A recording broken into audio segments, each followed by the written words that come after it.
Hello, NNE5 gamers. I am in an awful mood right now. We're gonna be watching some more tournament footage, but the reason why I'm so sad is because my audio corrupted. Yes, this is the second attempt that I am filming this video. We're going to be watching IJL sets 2 and 3 from day 10 today, and I really loved set number 2. It was so hype. And it was so fun to watch blind, and unfortunately my audio corrupted, so we're gonna have to rewatch the entire thing. I literally am just wasted, just 2 hours of my life gone down the drain. It's so sad.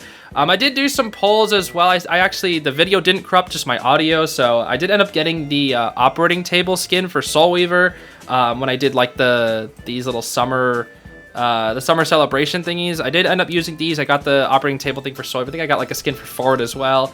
Nothing really much besides that. But I'm so sad that this is my second time recording this video because I just finished it. It was like 2.5 hours long, and now I have to re-record the entire thing. So hopefully my audio doesn't corrupt this time. Let's pray. Let's pray. Alrighty, here we go. So the first set is between FL and AWG. As a reminder, AWG has not won a single set so far, so they are still not looking too good here. I'm kind of going to be speeding past this a little bit faster because I've already seen this set. And it's so sad because this set is so good, but I've already seen it. And it's not a blind reaction anymore, and I feel so sad. Man, I really do feel so sad. And I'm really sad about it because the blind reaction part of this set is completely gone. Because it's such a hype set, dude, especially the end of the set. I'm not going to say how it ends. I mean, I guess it's kind of spoilers if you look at the timestamps, but like, it's so hype, man. All I can feel is just pure sadness going into this, dude. But anyway, we have Prisoner, Painter, Wildling, and who was the other one? Magician. Okay, so that's the team going in against this opera singer here. And we're going to be chasing the Painter in Factory first. Yeah, it's so weird how often opera singers do not chase prisoners despite spawning near them. I'm really not sure why she's opting to chase the Painter in Factory as opposed to the prisoner in Shack. Like, I would much rather chase a prisoner in Shack than a Painter in Factory. Both are weak kiters in terms of like the meta right now. However, Factory is still a stronger kiting area. It pretty much guarantees Painter to, put down a painting, which is perfect because this opera does have confined space. So he wasn't going to be able to transition in vault that window, but that's where the painting comes in. You want to try and go for a mind game here, and I believe the Painter wins this mind game. Yeah, he wins this mind game right here. So he's gonna slam that pal in the opera singer, and that's just a really good thing for survivors. If you get like an early mind game, you're gonna be able to kite so much longer, especially in an area like Factory where there's just like 8,000 pallets. So we blink for first hit here as the opera singer, and the Painter is going to be able to, I think he gets to locker or something. I feel like I'm just going to be like spoiling them throughout this entire thing. I'm just in a very sad mood right now, everybody. This was so much more hype the first time around.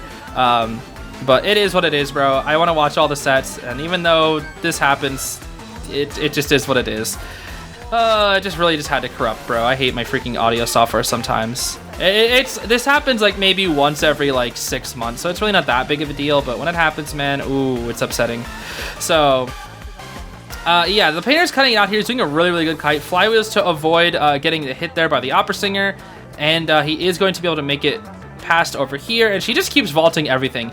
She's vaulting everything to set up the confined space. Painter realizes that he's not going to be able to kite for too much longer and opts to die in a corner, which is really smart because the ciphers, this is like a 3 cipher plus kite. That was really clean.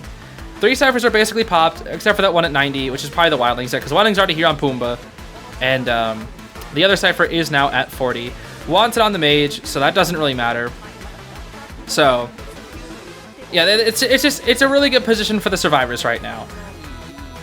So you'd think like, oh, FL is doing pretty hot here, and the thing is they go for the rescue on the Painter, and you're like, oh, that's a bit of an early rescue, right?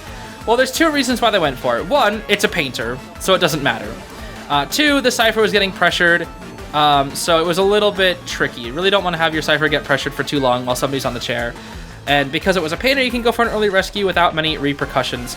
But this is the point in the match that I thought was really crazy, right?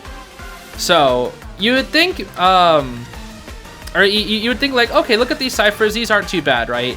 But here's the thing.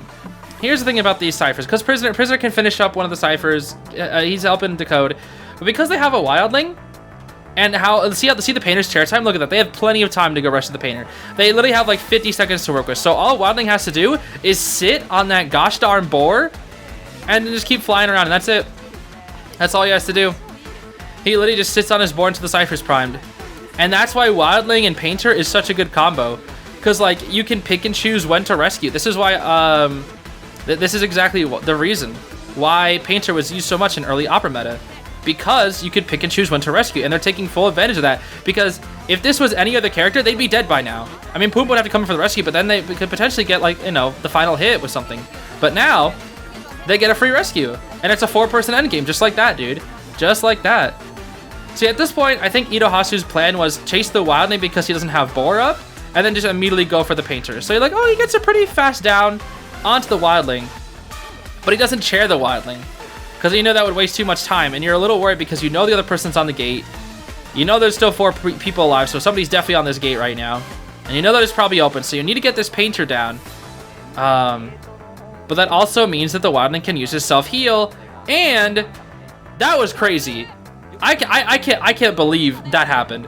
Because the thing is, like, the Painter used Flywheel there, probably not as a blink prediction, but because probably because they just thought that the Opera Singer would have just like randomly swung, right? Because she probably would have made it. But the Flywheel just made him look goated. On first viewing, I thought he Flywheeled the blink, but on second viewing, I can see that that was just like probably Flywheeling because he thought he would have caught up to her in time. Flywheeling and then wanting to vault so he could at least be on the other side of the thing. And then maybe forcing out the blink there. But yeah, Pumbaa, because he's broken, he can just get dungeon for free because it's Pumbaa. So yeah. Early lead for FL in the set. Moving on to round 1, second half though, Hasha is going to opt to play Ivy instead of Opera Singer, which I don't completely disagree with. Reason of course being, I don't think Opera Singer is as strong on Arms Factory as Ivy is. And because FL got a 3 escape, all Hasha needs here is a draw to keep the set win. Now everybody in this match is going to have some pretty standard builds. We got Tide, Aeroplanist, Full Kite Seer, Knee-Jerk Barmaid. We're actually going to be rocking the Tide Magician, which is like the one weird thing. Because usually you run a kiting build on Mage. But they're going to opt to run Tide Turn instead. Because they want to try and secure a draw a little bit easier. Or potentially even have a 4-person endgame. I have hiccups now. That's unfortunate. But yeah, I want to try and maybe force that 4-person endgame. That way you can match the 3 escape that, you know, FL got here. So I'm gonna take a big drink of water since I'm dehydrated, since I've been freaking talking for so long. And we're gonna pressure down the Magician Cypher, not quite going after him yet though. Magician is pretty good against Ivy because he can remove the Yith off himself by using a decoy. So that's one of the advantages of using Magician. Mage is just a really good character in the meta right now. He can kite Opera Singer, and he can kite Gamekeeper, and he can kite and he can kite Ivy. So those are like the two, or probably like the top 4 hunters right now. And Mage is like pretty decent against all of them. So here's what was pretty crazy. When I first saw this, I was like, okay, we're gonna use the owl to force out the 100 of the corrosion. But then after that, we used the hover to escape. So 2 resources were used there. 2 major resources, Seer Owl and the hover, only of which you only get 1 per game. And that was just to avoid the 100 of the corrosion. Say they used up 2 resources just to avoid 1 hit, which was pretty crazy if you ask me. So now we are going to see a blink here from the Ivy, and she is going to hit it because you'd be insane to vault that pallet, because you're going to get TS'd if you do that. But now Aeroplanist is sitting at 58 corrosion, which is not enough to get spooked. You need to have 90, or I guess 60 rather, because you need 60. It's going to be 40 for each spook. So in a situation like this, Aeroplanist is just going to opt to die in a corner because he realizes he can't make it behind anything. He doesn't want to look back toward the Ivy to force 100. So at that point, yeah, you're just going to do that instead. Die in a corner far away from the Cyphers. And even though a lot of resources were used, that of course being every jetpack, all the hover, and the Seer Owl, it was a 3 Cypher kite and the final Cypher, or sorry, a Cypher at 27 as well. So it's looking pretty good right now. It is looking quite good. So the Seer is going to start up in middle Cypher, gets possessed. Mage is going to start working on that other Cypher as well. Or that was the 27% Cypher. I like how he breaks a tablet and then just get a new one. That's the funny thing about Ivy. It's like you break a tablet and then another one shows up. Just another one, bro. Another tablet. So Barmaid's going to come in here for this rescue. And at first I thought they were going to try and go for some sort of bottle play here. But the issue is, even if they wanted to do that, if Barmaid takes a hit here, Ivy now has full presence to work with. So even if you were to give a bottle to the Aeroplanist here, it would kind of be pointless. And plus she also gets 100% corrosion, so she can't even really do that. So the smart thing here to do is to put the barmaid in the chair, and then use the Yithian to go after the aeroplanist here, of course, because you can use full presence, but he is behind some pallets here now, so he does have a bit of a shield here to work with, so you can't really just spook him immediately. She does go for main body spook here, and then she goes for Yis spook, and it misses. I was actually kind of like, yo, that's crazy when I first saw this. And then this too, right here, he's able to sneak behind the pallet in time. Very crazy, but unfortunately not able to get behind this one for the aeroplanist. So he's going to have to get rescued a second time. The mage does use up his tide turner on the barmaid, which is not ideal because the barmaid can't go for the drink right afterwards, and he wasted his tide. But I think in the end it all works out. It's not going to be that big of a deal. Final cipher sitting at 50 and 90. So we're going to wrap these up here real quick. And then in this situation right now, you need to go for the rescue, but you have to try and protect the aeroplanist. You have to get a body block here, and the magician is able to get the body block. However, aeroplanist is at 79 corrosion, so you can spook him, but can he get the second body block here? Yes, he does. That is right. I was kind of freaking out when I saw this for the first time. Again, this is why it's so sad to watch things for a second time, because it's not as genuine, bro. It really isn't. But we're still going to go through it, and we're going to watch all the sets, because, yeah.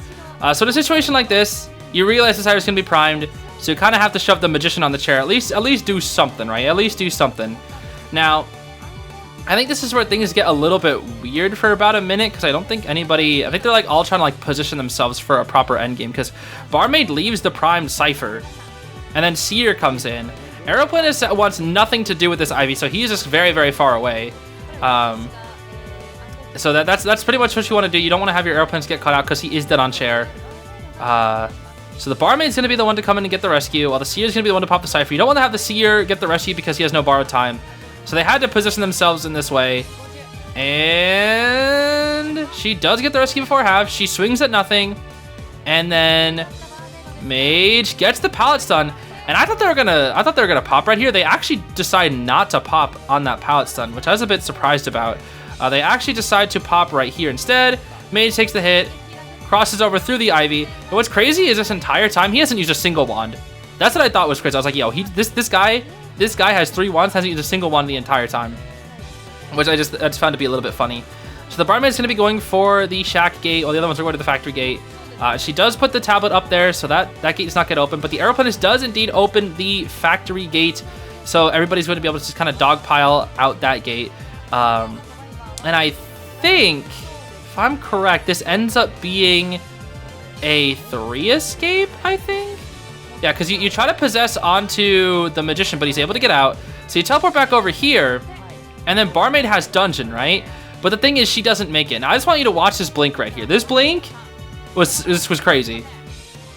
Because it misses. Because I know the pain. Now, I'm the type of person where that would miss. Like, if I was a survivor, that was going to hit me. If I'm the hunter, it's missing. That's just how this game works for me. And barmaid, 1 second away from getting dungeon. That's crazy. We've had so many situations where the survivor is just 1 second away from getting dungeon. Almost a 4 escape, which is insane. All right, so moving on to the round 2, first half. Whew. This is what happens when you watch 2 sets and then have to re-record it. Unfortunate, bro. Oh, I wasted so much time today. Okay, anyways, Opera Singer is going to be the pick for round 2. Hasha's Opera Singer is not as strong as their Ivy or BQ, but it is going to be Seer, Cord, Psych, and Officer on the team. So what's interesting is that we are going to get a guaranteed round 3 since the first round ended up in a tie, as you can see in the top right. It was a draw. So we are getting a guaranteed round 3, but if you see the timestamps and you're spoiled by it, we actually get a round 4, but I'm not going to say how it happens. It is pretty intense though. Anyways, we are going to see the Opera Singer mess up her dash, which is really funny, but going to be going after the Seer, more importantly. And I think if I remember this game correctly, she switches targets to the Coordinator. Yeah, I think that's what happens here. So Seer's just going to initially kite towards the back gate area. Pretty solid area for kiting. Lots of pallets to work with here. And his bird does come back, so he's going to go, caca! And Opera Singer notices the bird comes back, so she doesn't actually swing at the bird so that she can have a better positioning. But Seer does make it into God Kite. He's going to be able to make it to this window here. Does make the window. And as you may have noticed, this is an abnormal Opera Singer. So she's not going to be able to get like a blink hit or anything right here. Her blink would be up right around now at this point. But she has abnormal instead. So the coordinator is here and she go pew, pew. So to switch the targets, now that the coordinator has become an easier target than the seer, because he can keep cutting you out, maybe get another bird or something, the coordinator is now the ideal target since the gun has already been used. But look at the ciphers, not a single hit, and the ciphers are already looking pretty good.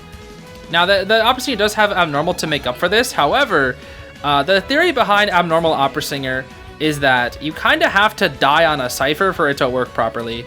So coordinator's gonna try and take this vault. She's going to get over past this window and going to be able to force another pallet mind game here. This Opera Singer, she probably could have made it around the other pallets, but probably didn't want to risk it. And there we go. Swinging 3 times at a pallet and then finally losing the pallet mind game. Which is crazy because, you know, whenever I do that, I finally go through the pallet and then it ends up just being a hit anyways, which is kind of crazy. So in a situation like this, you're not really dying on a cipher, which is ideal for the survivors, but not really ideal for the Opera Singer, right? Because abnormal is kind of hard to use unless a survivor dies on a cipher, which makes things rough because, like, at top level, most of the time survivors are not going to be dying on ciphers, right? In ranks, sure, maybe that's going to happen, but at top level, not really going to happen too often. Survivors know where to die. They can position themselves in really, really good situations where abnormal can't really be played. Now, we do actually get a miss on the coordinator there, which is going to be important because that wall actually does help out the coordinator later. Fun fact, she decides not to run into a corner initially, which is a little bit weird. I'm not really sure why.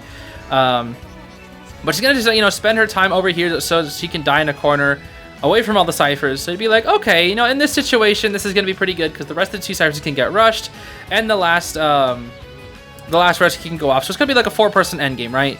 But you gotta remember that Opera Singer is very fast. So she can take her time and go all the way toward the graveyard area and then abnormal the cipher.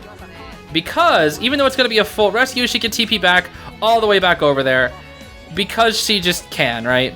So Opera's gonna buy even more time with his watch. However, that cipher is practically knocked all the way back down to 0. So they don't really have the decoding that they would ideally want anymore. Officer does take the hit here, but coordinator is going to have to kite out 80% cipher progress with only an officer to help her. He does get in the way of the Opera Singer and she just swings at him because she's pretty annoyed. But look at this. She takes that window from earlier. Because that window from earlier, she is going to be able to make it to this pallet. That's the only reason she's able to make it, by the way. She was definitely going to get hit there if it wasn't for the Opera Singer's earlier miss hitting that wall. And so you're going to try and keep mind gaming things up here a little bit. It's a little bit scary because you know she can dash, but it looks like it's going to be a down on the coordinator. So because of that abnormal and because there is no harasser, you are going to be able to get her in the chair, which is going to put you in a draw position. Just barely, which is kind of crazy to think about. So at this point, the cipher is about to be primed, and I think they just pop it straight up, right? I think they popped this right here. No, they pop and they wait. They wait and then they see, oh, the option's not going for you. They're going for the cipher. Just pop the cipher.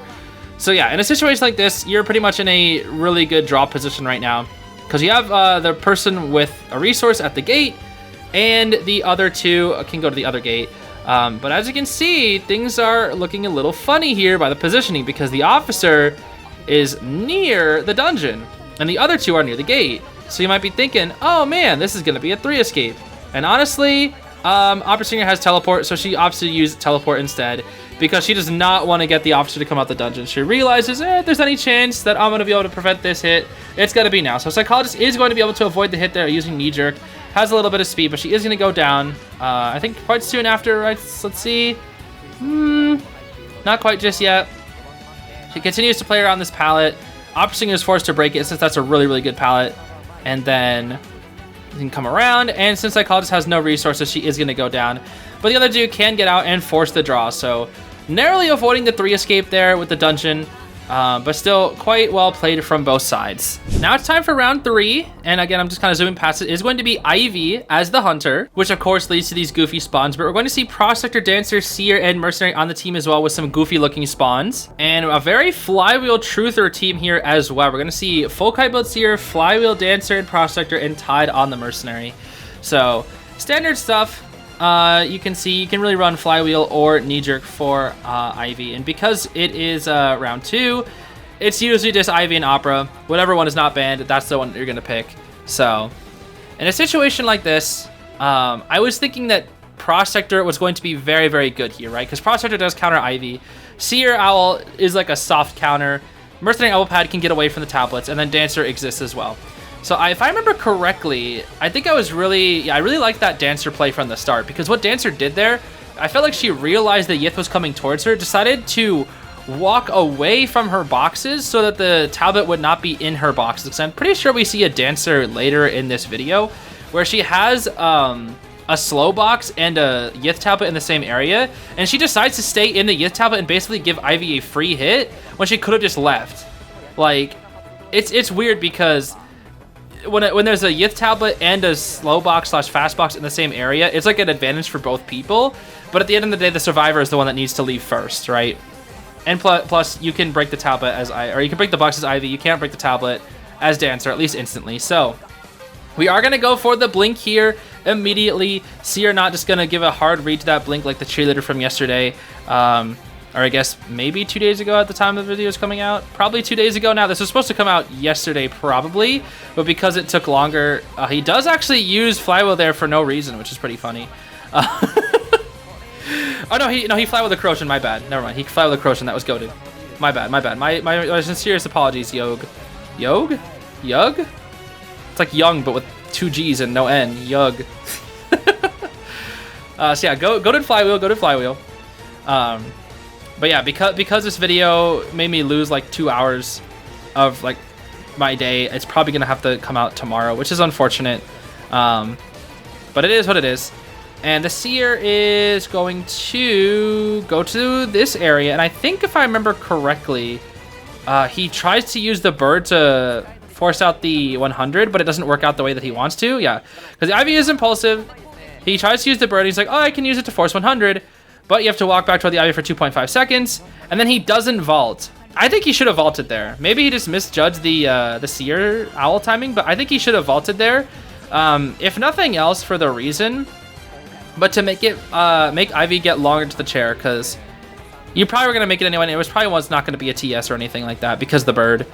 But I think that's just the power of hindsight, of course. There's no way to really know in a match. I think if that was me, honestly, I don't think I would have vaulted that either. But, you know, higher expectations for top players. That's just how it be, bro. So, we are going to put Yith on... Okay, hit the Mercenary first. And then we're going to probably try and put the Yith onto the Processor. Yep, very good. And in this situation, this is the Seer's first chair? Second chair? I honestly have lost track, dude. It's hard for me to keep track of these things. I'm kind of due. I want to say this is his last chair, but I'm actually not sure. My mind is just elsewhere at this point, bro. All right, let's see. Is he dead on chair? He was chaired once there. I think this is his second chair. Never mind. This should be his second chair, right? Yeah, that's his second chair. Oh, that's right. Okay, I think I remember what happens here. Yeah, because her blink is about to come back up, and the Processor is going to come in for the rescue. And I think he tries to get some like crazy stun here, but instead he just kind of messes up. I think there was a really like a couple good Processor stuns in this video though. This one is however not one of them. That one's one of the more goofy ones. So in a situation like this, you have to get the rescue because you can't wait for the Cypher to be primed, but you don't want to get CS as well. So there's the rescue, and the blink comes through, and you get the Seer down. The issue is there's a Prospector harassing you, right? There's a Prospector harassing you.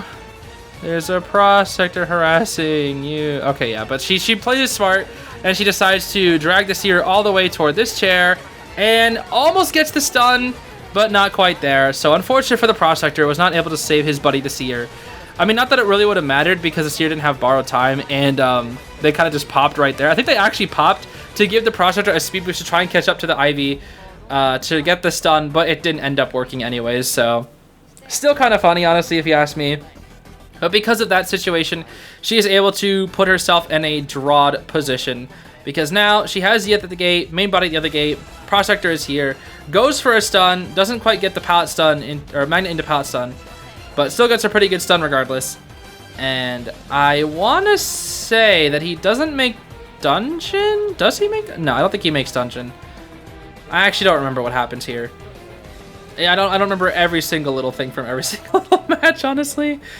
But yeah, she is in like the Ivy Law position where one person's at one, or one body's at one gate, the Yith is at the other, and it becomes very tricky to do anything without waiting for detention to run out. So Protector does actually cancel full presence extremely well. That's a much better magnet than earlier, canceling the full presence from the Ivy. And because she no longer has full presence, that means they can open up the gate without many worries. Oh, I just remembered why this was so scary. So here's what happens here. Here's what happens here. So she's gonna go after the Dancer. She could probably catch up to this Dancer, right? The issue is that Prospector's heading toward the dungeon, and Dancer's heading toward the gate that is open, however, but there's a mercenary there. So you can't really chase her because their mercenary's gonna body block. But then, uh-oh, lo and behold, look what happens. The 1 second that we always talk about, that survivors always need. It's like, oh, they need 1 more second to make dungeon. Well, this time they had that extra second, and they were able to get the 3 escape in this match. All right, so here we go. It's round 3, first half time. Yukikina is opting to pick Anne here, which I thought was really weird first time around, because Anne is usually better on smaller maps, not really so much the bigger maps. Like, she's good for draws, but unless they're like aiming for a draw, I don't really think Anne is the best pick here. I also had no idea what was going on with these spawns, by the way. Like, I was like, huh? Like, why is the mercenary there? Why isn't somebody at first? Like, it's like 3 correct, but it completely ruins it. There's nobody on the right side of the map. And not only that, but I was confused about the build as well, because it's warp, detention, and then I kind of figured it out. I was like, yeah, this is actually fine, because detention is like the only thing that you really need here. You don't really need confined space for Moonlit, especially as Anne. Maybe Insolence, maybe Trump card, really just depends. But if you're going for like a bit of a flower build here, I think it works out. And the builds are pretty simple as well. Double flywheel on Cheer and Cord. Lawyer's got knee jerk, and then tied on Mercenary. So it's a pretty standard build. And we're gonna chase the cheerleader here first. But yeah, I just remember, I guess the reason I was thinking why Anne was just like not super good at this map is, again, because like it just takes too long to get to places, right? It takes too long to get to the chair. It takes too long to cross the map, especially at endgame. Like, endgame is always harder on this map for characters that can't just warp across the map, like Ivy, or dare I say Nightmare. I mean, this is probably Nightmare's best map, honestly, because it's big and like you can take advantage of the fact that you have like that warping, right? And you'd think that'd be the case for Ivy as well, but not really. It's not as strong for Ivy, because it's like more condensed. The more condensed it is for Ivy, the better. But it's just because, dare I say, Nightmare's chase is better than... No, that's a lie. I can't even bring myself to say that. Maybe his initial chase, but not full presence at all, by any means. Anyway, Cheerleader does avoid the cats by using Beep Beep and forces a pilot mind game here, which is crazy because she almost loses it. It's scary because Anne has a very fast walking speed, so you gotta be very, very careful of mind games like that because she can catch up onto you. She has good walking speed and not only that, but good range as well. So this was crazy. If Yukikina was just a little bit more patient, they would have got the hit on the cheerleader there pretty easily, but they didn't actually, they weren't actually patient enough. And because of that, the coordinator is gonna get here. She used the flywheel. Cheerleader cheers for her. Anytime you pass by a teammate, you should always cheer them as cheerleader, just to like give them some resources. Never hurts to have resources to work with. But it looks like they are going to trade items here. Coordinator gun for Anne warps. That's a pretty good trade, honestly, if you ask me. Using an item to force out a trait is never a bad thing. Even if it's like coordinator gun versus excitement, like at least you got the trade out. You know what it is now. It's obviously not ideal, but it still works, right? Because you technically did lose your item and it technically was pointless, but I mean, hey, that means the hunter doesn't have blink, so you don't have to worry about blink or anything, so that's at least something. Now, this was a really, really good camp here. Now, Anne got a really good cat on the mercenary here. And what I thought what the Anne was going to do in this situation was to try and just get, like, the double hit, right? To just get the double down. But she wanted more, right? She realizes, okay, the ciphers are so far behind. The best thing that she can do in this situation is make the rescue after half. And look at this, ready? Goes for a charge attack to scare the mercenary. He gets TS'd, and it's an after half rescue. I don't know if that was Sadist coming in there at all or anything like that. Maybe it could have been. But I just thought that was crazy, dude. Going for something like that, and the cheerleader doesn't get the flywheel off, but she's dead on chair now, which makes this a lot more difficult to get like a 3 escape now. Because earlier, had that rescue been before half, they were going to be in a position where they could 3 escape. But now, the cheerleader is going to go down here. I would have just beeped in a straight line, honestly, but I guess this is fine as well. But yeah, if this wasn't the cheerleader's last chair, this was 100% going to be a 4% game. Without a doubt. Because look at the ciphers, they're really good. But because she made it an after half rescue, she is able to get one person down and get a pretty solid draw here. Extended decoding does trigger. Ciphers are looking really, really good. And I think I was honestly surprised that she didn't go for the mercenary at this time. Because I thought she was going to pick up the mercenary and force people in or something. But instead, she just opts to make the mercenary use up his self-heal. And I think in this situation, I honestly don't remember what happens. I think it ends up being a draw. But I want to say that the coordinator has like a really, really good kite or something. So, yeah, and in a situation like this, since the hunter is pressuring down one cipher, you're forced to open up a new one. But the coordinator has a lot of distance from the cipher, but it was still like nearby, close enough to pressure it, right? And that was the biggest thing. Is like whenever like there are 3 people left on a team and like there's 3 ciphers, each person is basically assigned a cipher, and at some point the hunter has to like give in. They have to commit to somebody, right? Because if they don't, somebody on the other side of the map is going to pop a cipher. And because she committed to the coordinator, the mercenary was able to pop this cipher over here. And here's what's crazy. This is insane. Watch this. Just watch this. This Kyoko Kirigiri right here is goated. So she avoids the cats, not once, but twice. Here comes the warp. And she says, I'm not gonna fall for that chart attack. She's gonna wait for that flywheel. She uses the jump, crosses it, dodges warp twice. She dodged cats and a chart attack and like a warp. Like so many, like all within like the span of like 30 seconds. Like that is absolutely goated, and scared the end close enough to make her scared of that pallet, and then had to force out another set of cats. Absolutely insane work from the coordinator. I was so impressed with that. Absolutely just able to secure the draw. I think even if she did instantly die, she would have got the draw anyway, because she wouldn't have made it to the other side. But still, just like showing off those skills of just like being able to dodge the cats, the warps, not falling for the chart attack, baiting flywheel, like it was all just insane, man. Truly a top player difference to Mumpa. But now we are moving on to round 3, second half. We got Anti, Merc, Cheer, and Puppeteer.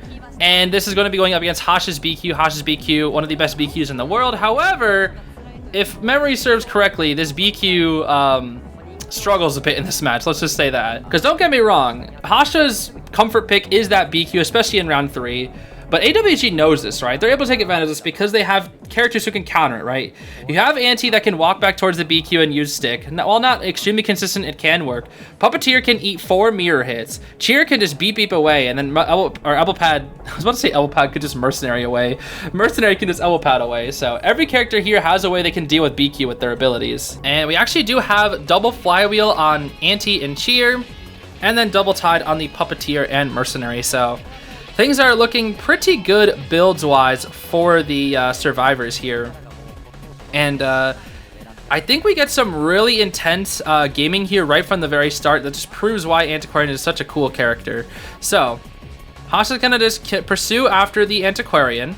And we're gonna set up a mirror right here. This is a really, really good mirror, because you're gonna try and catch the Antiquarian before she can go upstairs. Anti dodging it with her flute, though. Able to just barely avoid it. Hasha decides to swap in, right? But look at this. Boom! So smart, dude. So smart.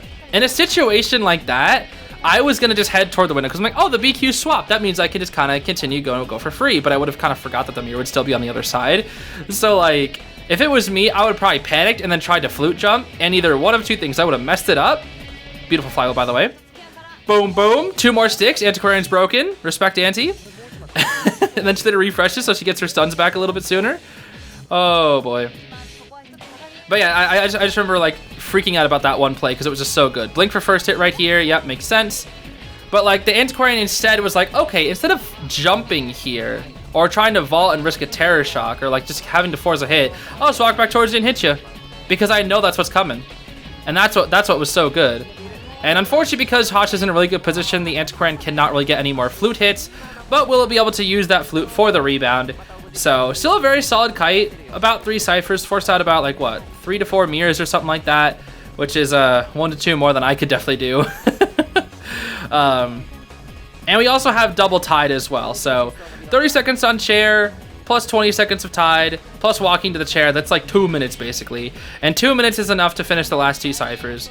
So we're going to try and get the mercenary, but he was ready, dude. He was immediately ready, knowing he was probably going to get mirrored on, and decided to just go for the instant elbow pad. So we see Matthias coming here for the rescue, going to go for that Lewis, and I believe he does not get the body block. Yeah, ideally he would have got the body block there because he still had Lewis to work with, but was unable to get it. So now at this point, Antiquarian is going to try and die away from the ciphers. Just walking in this direction here, trying to get away from Godkite Cypher because she was pretty close to it.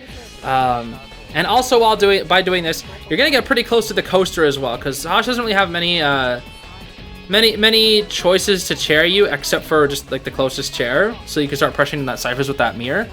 And that mercenary over there should be coming in now, but he actually opts to stay a little greedy, trying to push that cipher a little bit more. Puppeteer, I think, yeah, BQ did force out a Lewis out of the Puppeteer, which is something. Doesn't get any hits on him, but did force out a Lewis, so he can get back on the cipher now and keep working on it. Mercenary is going to be here as well, I should say. Our boy Azushi gonna get the rescue. Blink is not ready, so we're not gonna be able to go for a blink right here. But in a situation like this, the mercenary wants to try and body block for the Antiquarian so she can take the coaster. So you need to get this mirror body block, which does happen. Mercenary does get the body block here. And if I remember correctly, I think the Anti just barely is able to make it in time for the ciphers. And the reason being is, of course, accelerated decoding. Right there. Boom, boom, 10 seconds. 10 seconds with accelerated decoding is going to be enough for the cipher. Chile refreshes nothing, which I did think was pretty funny. But because of accelerated decoding coming in at the perfect time, Anti goes down, but the pop is going to happen because the ciphers move faster, and she is able to get up, and it is now a 4-person endgame. Peep this, by the way. Whoosh! Flywheel that blink, bro. Impulsive. Doesn't matter. You're getting pallet stun, bro. Absolutely insane from Namako here. Antiquarian is absolutely broken, and yeah, AWG just proving why. So because Hasha has already used up the trait, this is going to be a guaranteed 3-person escape using a mirror that didn't even matter, and that is going to be it.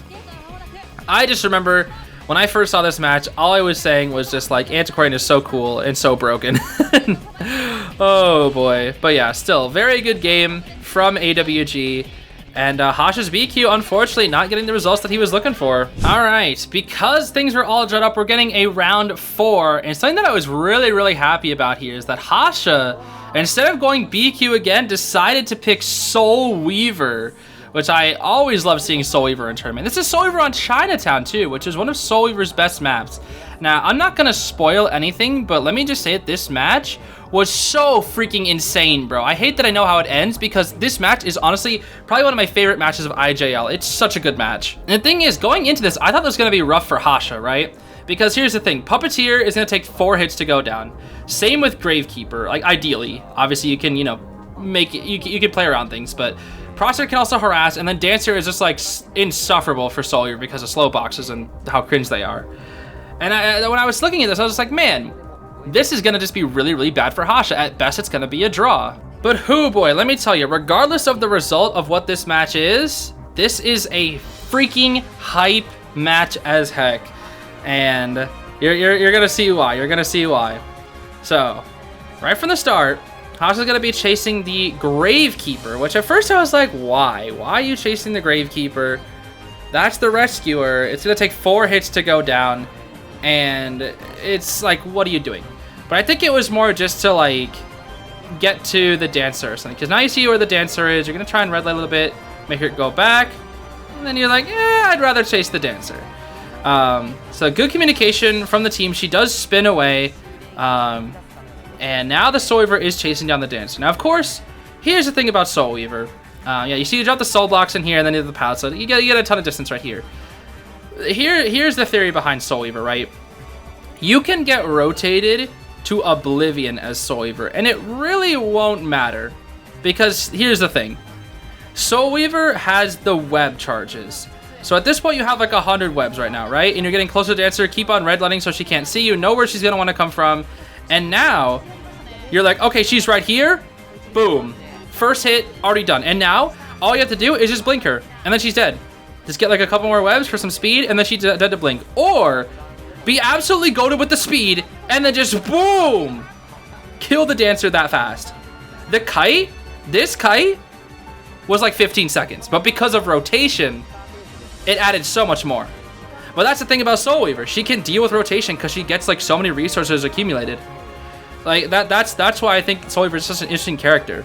Because even though she's like kind of like a hard draw because of the resources she gets per match are quite limited, it's still so fun to like see all these survivors just like, oh, we're gonna rotate you into oblivion, blah blah blah blah blah, and then just like has a 10,000 webs, so you just die. So something I thought was really interesting here was the over support, because they go for the rescue with Tide, by the way. And also Dancer makes a doofus move and decides to just run back up here because she didn't know what to do earlier. But the Prosecutor decided to come in as well, and I don't really understand why. I feel like he should have came in like later. But because she knows the Prosecutor is down there, she doesn't want to deal with it, so she just opts to use up her webs and cocoon the Dancer upstairs, which is going to make things really hard for the survivors, because now the Puppeteer has to get in here, avoiding damage, and try to prevent a double down as well. So the Soul Weaver does get the hit on him, and he is going to be able to get this rescue here. Gets the web shot, hits the Dancer, but the Puppeteer is right there. And in this situation, that's a double down, because he can't use Lewis.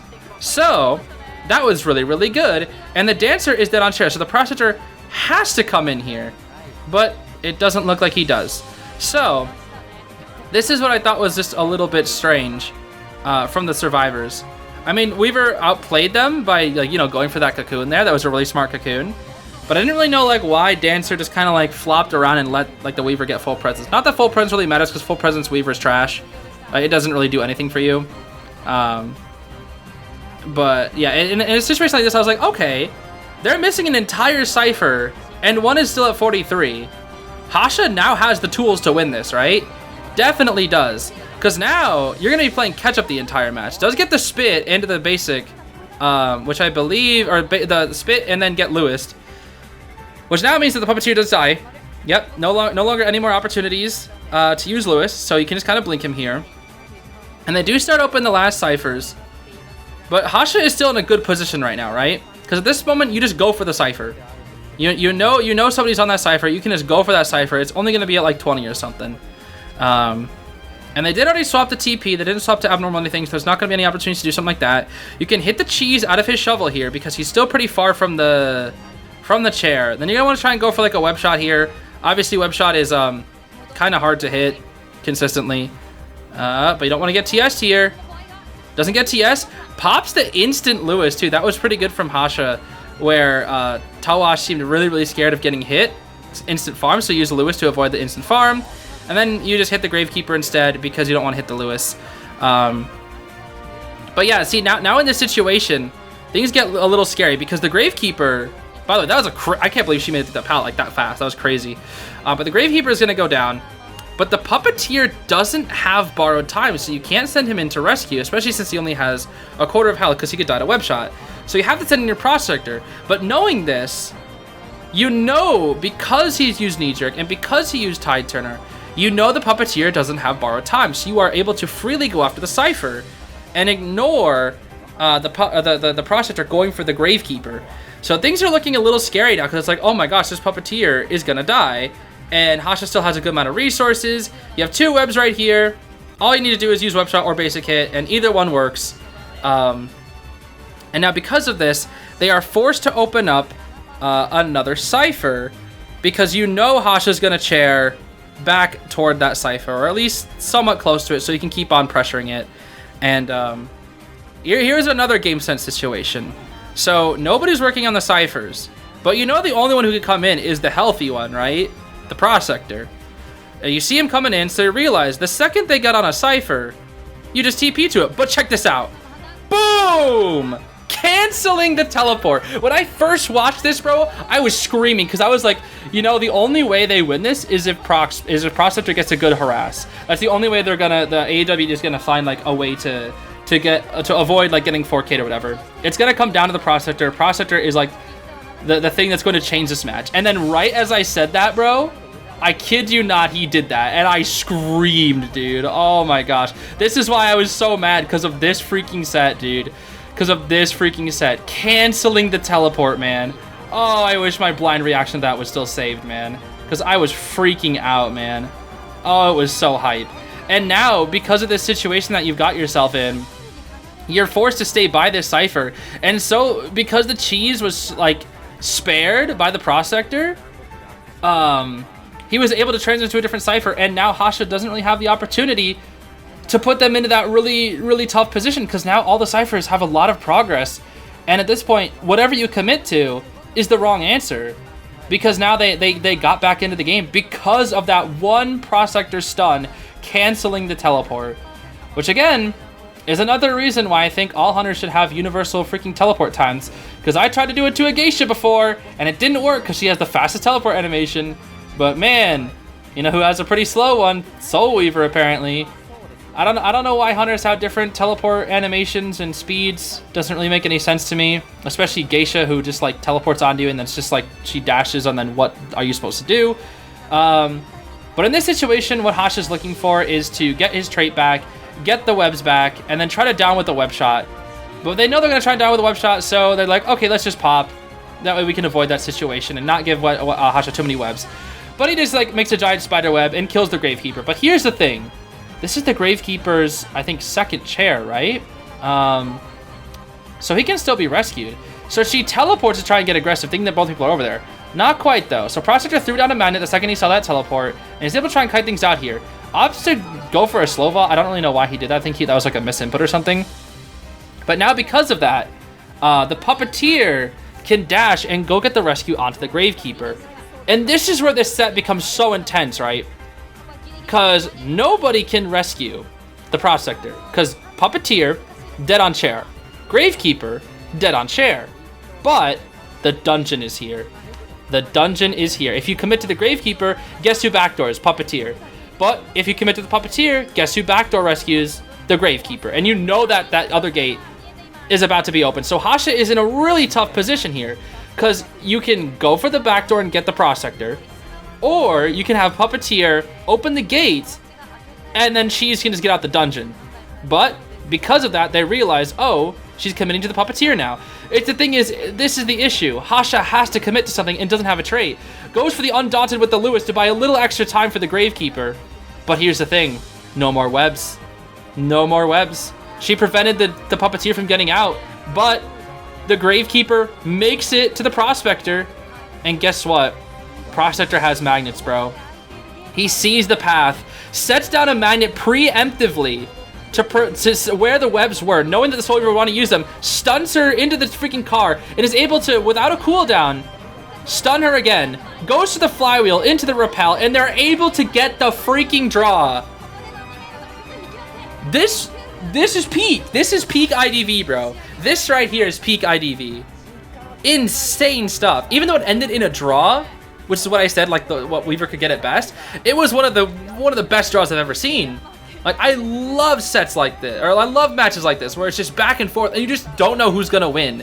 The sets where you know, or the rounds, games, whatever, when you know what's gonna win, and you know there's no way for, like, the other side to come back, those are not nearly as interesting. But these matches, dude, the ones where you never know who's gonna win, right up until the very end, those are the best matches, bro. Those are the matches I love, and this is the perfect example of one. And to continue with the hype, in round 4 second half, we have the Will Brothers. Yup, that's right. And not only that, we have Antiquarian and Melee as well, two servers I find to be very, very hype. But yeah, this is just what I love about round 4. It's just so much variety, right? So much hunter variety.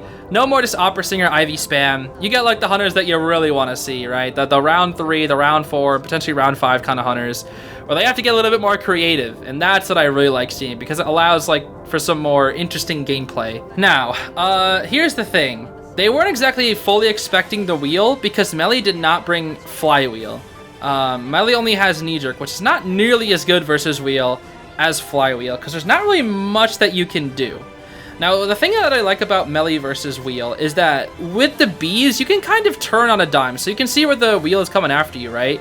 But since Melee has that speed boost with the bees, you can kind of just turn on a dime Except she just wasn't able to get it. Also, Melly was kind of a bot here and decided to vault into the freaking wheel. I don't know why she did that. Like, she could have tried to mind game or something, but nah, she's like, yeah, I think I'm gonna vault into the wheel for some reason. And because he has insolence, he now has extended spikes, which allows him to basically just hit Melly one more time, which, by the way, happens pretty soon, and he can just snap down her, which leads into a very, very fast down. Boop, nothing she could do. Flywheel would not be up, and yeah. So even if she had Flywheel, she was not gonna escape that. Unfortunately, for poor Melly, the kite is not very long. But she wasn't really caught out in the best of areas either, because there is a window in that area, but she already got a spike, and he just instantly went out. Which is kind of how you identify if a wheel has insolence, is if they only go for one spike, because that's kind of what they can do.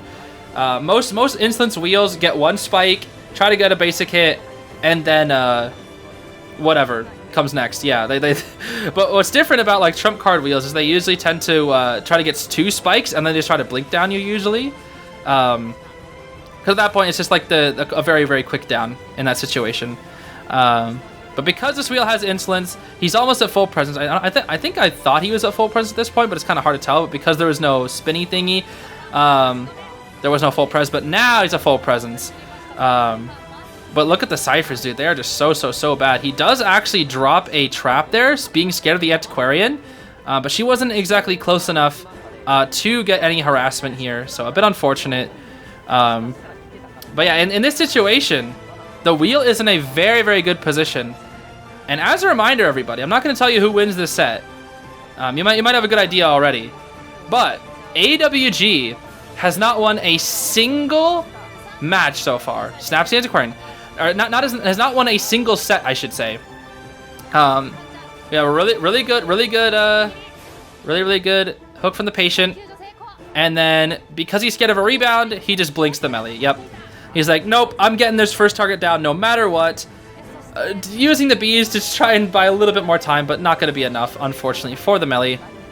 But yeah, AWG currently sitting at 0-8. So they have not won a single match, where FL is just kind of sort of half and half right now.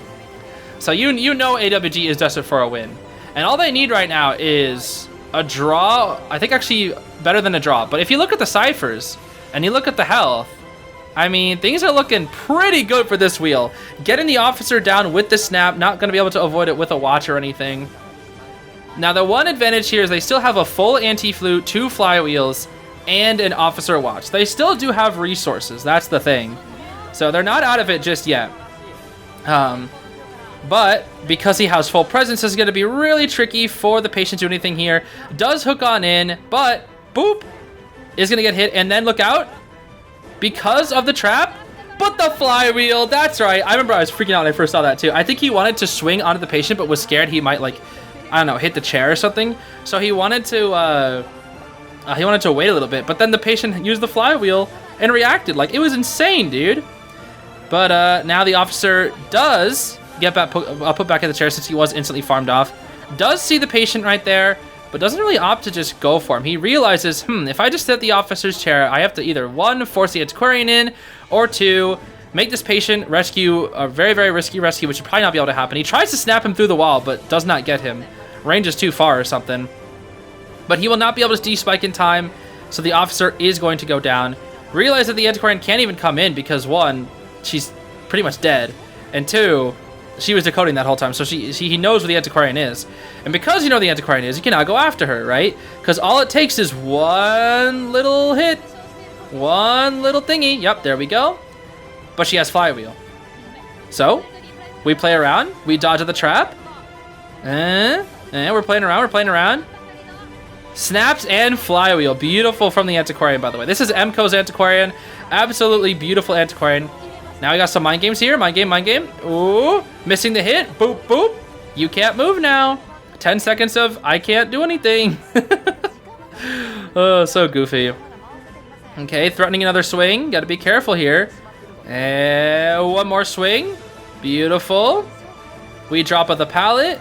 And we're a little scared here, so we go for big jump, bro. Used up pretty much all the resources here, but he waited for his snap. He waited for his snap, And that's all it took. So Ante was pretty much the last chance that they had to try and get something happening here. But now it's not going to happen because it's over, bro. It is over. The patient flywheels right as his flywheel comes back up. I thought that was kind of insane because I was like, oh, he can't flywheel. It's not up. And then he just flywheeled anyway. And I was like, oh, that he's crazy. And yeah, that's basically going to be it. The wheel does have abnormal. And I think there are like some self-heal shenanigans in this match, but I don't think I'm going to waste your time with slug out gameplay because he had abnormal, so he abnormal the Cypher, even if it wasn't even close, but he abnormaled it, and then just like slugged them out. So I'll spare you the slug out details, but yeah, AWG with the wheel finally gets their first win of the tournament. Obviously, they're not going to go on to finals because they're way too far behind, but I was really happy for AWG because they finally got a set win under their belt, so they're not going to walk away from the tournament completely just defeated. All right, so now we're moving on to the next set. It's going to be between ZETA and Team AXIZ. This is day 10 set number 3, and I believe this set was a little more tame if I remember correctly. We are going to see Officer, Priestess, Patient, and Gardener as a survivor team. And of course, my GOAT Kazuneko is on the Gardener, which is pretty interesting. Another interesting thing is there is a Priestess on this team. And the thing about Priestess is that it's Priestess on Chinatown, because she can be pretty annoying on a map like Chinatown because, well, Priestess is kind of broken on Chinatown. But you are an opera singer, so you can catch up to her really, really fast.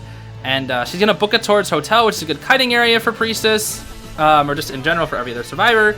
But yeah, KKK is already just making their way toward the hotel area, catching up to this Priestess. And you want to eliminate the Priestess here first, because the thing is, Priestess is not an insane kiter. She is really good, don't get me wrong. She can be really, really good, but she's much better as a support character. Using her portals simply for support is usually a lot more consistent than just kiting with them. But on Chinatown, you know, you can kind of do a little bit of both. So Priestess has a bit of a weird route right here, which I thought was a little bit strange, because she opts to just portal into here, which I didn't really understand. I don't know why she decided to portal inside when she could have just taken the vault and then got the speed boost. I really didn't know why she did that. But she decides to vault after using the portal, and then she drops the pallet here in Godkite, drops all the way down, and she does have another portal to work with, but I don't think she's able to use it in time if I remember correctly. I think she wanted to like set up a portal over here, but since Blink is ready, you go for that instant Blink. Beautiful Blink, by the way. Diagonal Blinks are always really tricky to go for, but KKK just blinking diagonal, a very good Blink. And it was a really good Blink for another reason as well, because he did it during the animation of the pallet drop as well. That is one of the best times to Blink, is during the animation that a survivor is stuck in, such as dropping a pallet, vaulting a pallet or a window. Because at that point, it's like a guaranteed Blink. They can't do any flywheel shenanigans. They can't do any item shenanigans. It's a guaranteed hit as long as you don't mess it up. It's more reliant on you hitting the Blink as opposed to the survivor dodging it, right? And that's the best time to use Blink. And it's something that I cannot do, unfortunately, because I kind of suck at using Blink. Most of my Blinks blink into a wall, or I blink past the survivor, and they're able to just like vault past the freaking powder window or something. Because I can't Blink for the life of me. Priestess tries to get a greedy vault into the opera singer, but unfortunately is unable to do anything with it. So she is going to die with that Tide Tinner, die in a corner with 2 portals. So she has 2 portals to rebound with, which you'd think is pretty good. Kazuneko is going to wrap up that Cypher that he's been working on and come in with that Tide Turner. As a reminder, there are actually 2 characters here with no borrowed time, which is going to be a little bit tricky for ZETA here, because they have full kite build Patient and then Tide Knee-Jerk Gardener. So they're going to be losing one of their borrowed time characters here with Priestess. So the only one with BT is going to be that Officer, which is going to make things pretty awkward for the end game. Now, Kazuneko is trying to stall it out here, takes the vault to rush on in, use that veteran speed boost to get the rescue onto the Priestess. And you have a bubble to prevent the double down, but she's going to be chasing the Priestess instead. And in this situation, I think she still gets hit, if I remember correctly, yeah? Yeah, okay, I do remember this, yeah. Okay, because if I was the Priestess, I think I was just going to do like a straight line, like just use the portal onto the building, just try to get as much distance as possible. But instead, it says just to use the portal right there, just get a little bit of extra distance away from the opera singer. I feel like the final portal could have been used in a better way. I feel like the Priestess definitely had a chance to rebound there, but unfortunately for her, did not get it where she wanted it to. And she'd actually charge up another portal while dying. That was pretty funny. And it's a really good game sense here from Kakaka, actually spotting out the gardener and the officer trying to heal up in like the very perfect position, which I was kind of like, yo, that's insane. And then my goat Kazuneko unfortunately does not get the bubble that he was looking for. And Kakaka, at this point, I thought was going to chair in Basin, but I was like, yeah, you're not going to make it to Basin without the gardener struggling free. So you shove him into the chair in the hotel area instead. And then you're like, the officer can't get the rescue because it's too risky. So he's going to just wait for the Cypher to be primed, right? So in a situation like this, you can always just teleport to the Cypher, which I think Kakaka does opt to do, if I remember correctly. No, he doesn't actually. I think he walks over there. Yeah, see, I think it's also funny that the patient is just like, he has heartbeat now. He's just like, yeah, I'll just keep decoding. It's fine. Yeah, it doesn't matter. I'll just keep decoding. I just thought that was so goofy. Watch this, by the way. Beautiful flywheel into the pallet stun. And I was freaking out over that. I was like, okay, that was kind of goated. That was kind of goated. Hamato, kind of goated. But that's not all. That's not all. Not one. But check this out. Look at that, bro. Look at that. Flywheel into the pallet stun. Hook into the pallet stun. Absolutely just cooking. Cooking from Hamato. But now, I think something that that the opera senior didn't really notice there was the patient had no borrowed time. But maybe she realized it now and is like, maybe I'll just go to the patient because there's no borrowed time. So then go with the patient. Why not? So and then in this situation, I don't know if she teleports here. I actually don't remember. I think she just commits to the patient, if I remember correctly. I think I think she just commits to the patient. That's right. But this is where it's awkward, right? Because you have two characters with no BT, and the gardener cannot come in and get the rescue because she has no BT. So that means the officer has to, but that also means you risk teleporting onto the Cypher. So instead they're like, let's just pop it. Let's just pop it. Now here's where I think ZETA kind of throws. ZETA actually kind of throws this, right? Because the officer freaking walks up to the opera singer and then just uses the watch immediately. I don't know why he did that. I really don't know why he did that. Because now you die by doing this because she has detention. And then so does the patient. Like, I think what should have happened is Shinami should have, like, waited at hotel or waited at middle instead. Because now you both die. And the only one who can escape is Kazuneko. Because Kazuneko's already at the gate. Because, like, the thing is, you keep somebody at middle to, like, threaten the rescue, the back door. That's why it's, like, scary for hunters to go for teleport. Because if they go for teleport, that means that person's at middle. You just want to keep your person with highest survivability at middle as well. So something like an officer who can tide and game cheese can, just pocket watch his way out the gate. So, I don't know. I just thought that was really weird. I kind of thought they were throwing there a little bit. Also, I don't know if you saw it in the bottom left. If you go back, you'll see that Kazuneko used his bubble and then used his football and just ran in a circle and ran out. It was pretty goofy. But yeah, a 3K here for Team AXIZ. Now, moving on to round one, second half, we're going to see a team that I, at first, thought was full of the letter P. Because I was like, oh, look, it's Puppeteer, Patient, Painter, and Pumbaa. Not Wildling, but Pumbaa. So I was like, it's a full team with the letter P. And the spawns are looking pretty simple here. We do have the Painter in Hotel. Painter probably pretty annoying to chase in Hotel because they can do the double tide strategy if they have double tide, which I think they do. And that could be pretty rough. Yeah, they do have double tide, and Painter could easily just like be cheesed with double tide because you can just rescue whenever you want. And it's just going to buy so much free time without having to really actually kite the opera singer, but rather just waste time against her. So the only person with borrowed time or without borrowed time on this team is going to be the Puppeteer this time, who is taking the kite. So it's not ideal for the Puppeteer to take the kite for Team AXIZ because he has that tide turner. So they're going to be losing one of their tide turner characters here. Going to be playing around with this palette here. She does warp backwards. And I think he has to use a Lewis right here. Let's see. Lewis is ready. Yep, Lewis is ready. She doesn't quite hit the Lewis, but Lewis was indeed ready. Threatening the Pumbaa Cypher just a wee bit. And then dropping the pallet as she swings and does end up hitting the Lewis, which, hitting Lewis isn't the worst thing in the world. Because here's the thing. When you hit Lewis, you get presents. So that's at least one good thing about hitting Lewis. Again, it's still not ideal, but it works out all right. So here's the situation. Blink is about to be back up, so he goes for another Lewis instantly because he's scared of the Blink, right? But now, this is where I think Tuna messes up.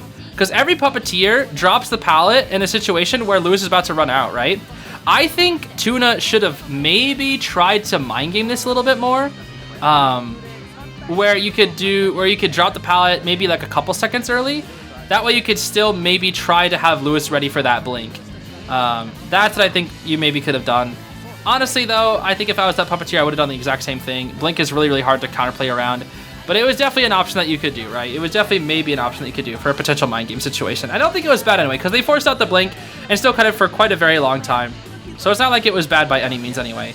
Now, I think there was something that was kind of goated here. Is the puppeteer, I think he almost actually kites out Tide and gets his Lewis. Because for those who don't know, you cannot use Lewis while Tide is active. So he actually jukes the Opera Singer running back and getting a really solid pallet mind game here. And I think he vaults in front of her. And it vaults in front of her again, misses, and then Tide, it like happens 1 second later. So he literally kited like 19 seconds, almost had his Lewis.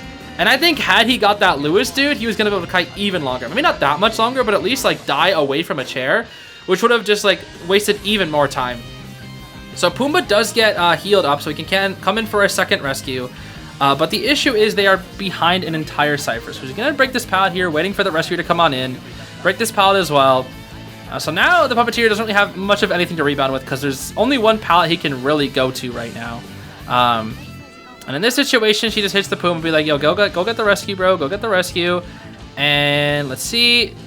Boom. Pops the instant Lewis. That's what you want to do if you're really scared, especially if the survivor did not get hit.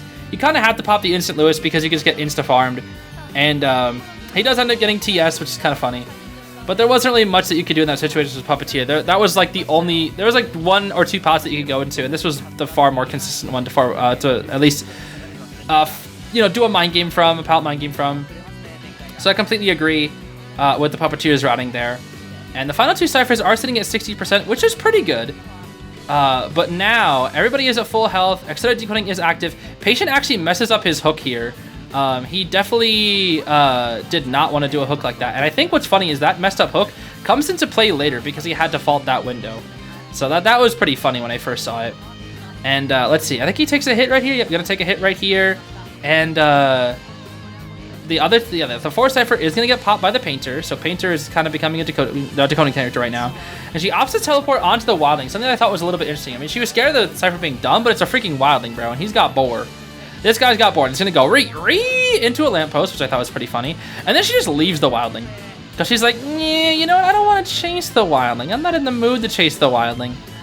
So we do heal up we're going to heal up the Patient while she's actually going back towards where the Wildling was, predicting the Wildling's rotation, knowing that he got off the Boar, knowing that he's going to become a much easier chase target now that he no longer has the Boar. So he kind of has to kite this out for around 16 seconds.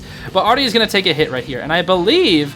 she continues to not pursue the Wildling. I think she leaves it. Yeah, she was thinking about it, but I was like, yeah, it's probably better to leave the Wildling because why would I chase somebody who's not on a cipher? I need to chase people away from the ciphers, not chase people that already are off the ciphers and give them the chance to decode, right? That's not what you want to do. So the Patient tries to go for round 2, tries to get this hook. He actually does get the hook this time, so that's much better for him. And he can get this vault. Not that it really matters, but it was pretty solid. It was pretty solid.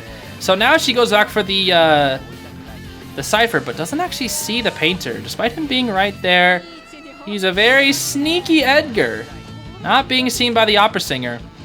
And the Patient tries to vault back in, tries to get that decoding back done, but no, he has to go run away one more time.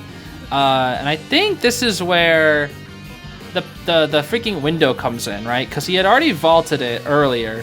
So we're going to drop this pallet. He vaults the window. She goes around, but check this out. Alf knew. Alf knew the wall would break. That's the thing. He knew it would break. That's what's crazy, dude. That is what is crazy. He knew it was going to break, so he just swung and hit the Patient there. That is what I meant by it coming back to bite him. So here's the thing. He's going to be like, all right, let's tear down in basement. This is going to make things really easy for me. But the Patient had full struggle build. Because he was 100% able to struggle free there. I was still surprised that he was able to. And now in this position, Alpha's like, okay, well, the only way I get back into this game is getting this drop down hit. So he really wants to try and get this drop down hit. He does not want that attack recovery so the patient can get away with a hook or anything. So he's really going for it. You know, he's really stubborn and going for it. And I think in this position, I think he kind of gives up because he really doesn't want the survivors to position themselves in like a really good way. So decides to just shove him to far back into basement as possible that you can, and then use your warp to go back up and then go after him. But he can use the hook, and he messes up the hook again. He wanted to vault with that hook. He wanted to vault up into 2-story with that hook, and is unfortunately unable to make it there. But Alf gets greedy. Alf gets greedy and is going for the painter now. Nyan, the painter here. So the painter now can drop paintings, but he dies. So, yeah, painter sucks. This is a good example of why painters is kind of bad. And then here's the thing. The other gate is not yet open. You know where the patient is, and you know where he's going to go. And this is where I think Alf makes a mistake here, right?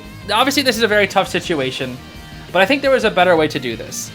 What I think Alf should have done is realized that the patient was going to go that way, because that's his only way to go, right? I think what he should have done is set up some shadows in the hotel area and then go after the patient. But this time, because you did it this way, now you realize, oh, he's going to get out this way. And he makes it out because Puma body block. So that is only going to be a draw for Alf. I do still think, had he set up the shadows in hotel, he would have been in a much better position since he would have been able to teleport like pretty much on top of the patient who, I think, he didn't have any more hooks. So it wasn't like he's going to get anywhere. And then if Puma body blocked, well, then maybe that would have worked out. But it's only like one little body block with no attack recovery. So hard to say if it would have worked out. But I think maybe he could have tried to do something like that. Hard to say, though. All right, it's time for round 2, first half. We're going to see a pretty standard team going up against a pretty standard hunter for round 2. Nothing super exciting. If I remember correctly, I think this set actually had, like, quite a few Ivy games in it. Yeah, so Ivy fans, get ready. So I heard you like teleports. Ha ha ha. All right, well, we got standard builds across the board. Full kite builds here. Bar time, knee-jerk on lawyer and cheer. Tide, officer, blink, detention, inso, Ivy. Nothing we haven't seen before. Nothing super creative. No, like, strange tide flywheel freaking officers or anything like that. So yeah, in a situation like this, the ideal first chase target is lawyer, so you can get rid of the decoding. However, you don't really know where he is, so you're going to probably spot out the officer first. Okay, so honestly, I think there was like so many Ivy games, they all kind of blurred together, so I don't even really remember what happened to this match. I'm trying to remember. I really can't. Like, for the life of me, I cannot remember what happens in this match. Because all the Ivy matches I watched today were, like, just kind of a blur. I remember what happens, I think, in the next Ivy match, but not this one. Oh, so goofy. Actually, I think I remember. I'm going to go on the same rant that I did in my initial recording. So I think the reason why I forgot was because I went on a freaking rant about this comment that I got, like, a few days ago. That actually really cracked me up. So one of the things that I do a lot, I'm like critical of top players, right? You know, sometimes I'll be like, oh, why'd they do that? That was stupid. For example, right there. Maybe that's why I started going this rant. Because why would you ever look back at the freaking Ivy? Maybe don't do that. At least force the yes spook, right? And I'm sitting here from the comfort of my chair, backseat gaming and telling top players what to do, right? You know what that sounds like? It sounds like maybe not just, maybe something you can relate to, but it sounds like my dad. Or it sounds like probably maybe some of your parents out there that like love watching sports and whatnot. And I remember when I was watching, my dad would like be watching sports. He'd always try to get me to watch sports, and I was like, I don't care. Actually, wait, hold discussion. Watch this right here. She's baiting out like a flywheel or something, because she knows most seers carry full kite build, and he hadn't used his flywheel yet, so he was kind of just baiting it out there. Pretty funny. But I just remember I was thinking about this in this match in particular, because I'm just like, oh man, why didn't this seer do this? Why didn't this seer do that? And it just reminded me of like how my dad was like always used to be yelling at sports guys, being like, oh, why didn't you do this? Why didn't you do that? And like I wasn't never really interested in sports, so it's kind of like just hearing him yell about it. I was like, dang, why are you so intense? Like, you couldn't do any better. And it's just like, yeah, I couldn't do any better when it comes to this game. But it's weird because I understand it now, because it's more of like you have much higher expectations for high level players. And when you see high-level players making silly mistakes, like hitting a freaking chair, no, I'm just joking. That was fine. It was just officer moment. But you know, when you see them doing like mistakes that you really don't think that they should be doing, you're always like, why are they doing these mistakes? You are top players. Our expectations are higher of you, which is why we're going to be more critical. that's like the explanation behind it. But I like get like why, you know, my dad or just like my family would always just rage at sports in the past, because it's just like, well, they're top level players, and when they make silly mistakes that they see that they think they themselves would make, it's like, well, you're a top player, so I expect you to be better than me or something like that, you know? The expectations are just much higher, and that's why people are more critical of top level players, myself included. I'm not saying I'm exempt from it, but you know, like plenty of time I have seen a top level player make a mistake, and I'm like, what are you doing, bro? What are you doing? Even right here is a good example. Why are we rescuing at this point? Because now you get the instant farm on the seer, and then he's dead. No more seer. No more owls. No more caca. Okay. Anyway, this isn't a terrible position to lose the seer, though, because all the ciphers are pretty far along. You're only about 80% behind, it looks like, which is about a full cipher. And if you're about a full cipher behind when the first person dies against Opera and Ivy, you're at a pretty average pace, right? If you're survivors, you want to be a little bit further along. If you're the hunter, you want the stars to be a little less behind. But in this specific case, it's pretty average, right? I would consider it's just all kind of spread out a little bit. The lawyer actually does pick up a syringe, going to start healing with this. And I don't know if it was this match, because there's a lot of Ivy matches, but I think it might have been this match, actually, where I think it goes on for like 11 minutes. And the reason for that is Kagaka does a great job of pressuring down the ciphers. Yeah, like look at that. Kazuneko, because he was playing lawyer, only has 59 corrosion instead of 60. The reason for that being is that he has the maximum. I can't believe that didn't hit, by the way. Which is crazy, because Kagaka was so patient with his blink earlier, and then just kind of threw it out randomly against Kazuneko, just making him look even more goated. Kazuneko forcing the 100, realizing that doesn't want to get hit before the 100, then just get like a double hit afterwards. Pretty smart play to just kind of take the hit and transition elsewhere. I 100% agree with it. But yeah, it's I was saying that like Kagaka does like a really good job of like pressuring down the ciphers or whatever. And that is something that he definitely does. Because in this situation, right, when it's like 3 people and 3 ciphers left, everybody's assigned a cipher. Ivy only commits when she gets full presence. But during those little itty-bitty windows, there are opportunities for the survivors to pull ahead. So what really needs to happen is just like small little things that the hunters and survivors can do. It all comes down to the small interactions, which I think is what really makes the biggest difference between top players and like high-level players, is the very small thing. Because like, I guess like when you consider when you first join this game, right, you're probably going to be really, really bad. You're going to be running into walls, right? You're going to be like a worker B level 3, and nobody's going to know how to kite, right? It's terrible. But if you compare a worker B to like somebody who's been playing for a couple of months, like it's insane, because like the people who've been playing for a couple months know like where the strong areas are on the maps usually. They're going to have a better layout of the maps. They're going to know probably where some of the dungeon location spawns are. Maybe not all of them, but a few of them. And it's like they're leagues better, miles better than those beginner worker Bs, right?